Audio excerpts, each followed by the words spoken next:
Ampianao, fefianao, lay tiatrizay ny fiainako tontolo ampelantananao.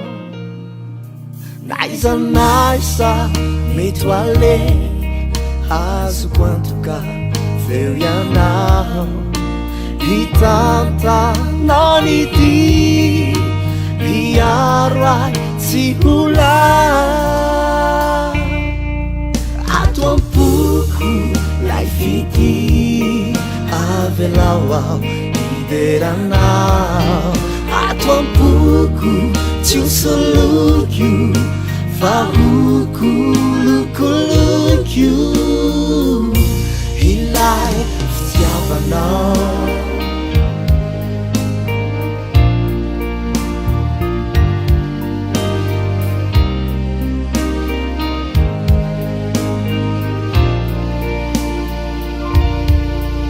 Ampianao aho tompo ankatony teninao ho fanilo hanazava haneo lay hatsaranao.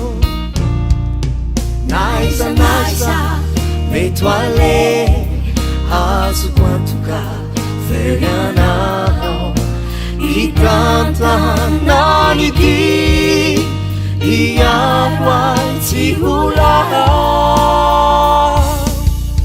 ato ampoko lay fity avelao aho hideranao ato ampoko tsy hosolokio fa hokolokolokio ilay fitiavanao.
Fiti avelao aho hideranao ato ampoko tsy hosolokio fa hokolokolokio ato ampoko lay fiti avelao aho hideranao ato ampoko tsy hosolokio fa hokolokolokio fitiavanao ahy.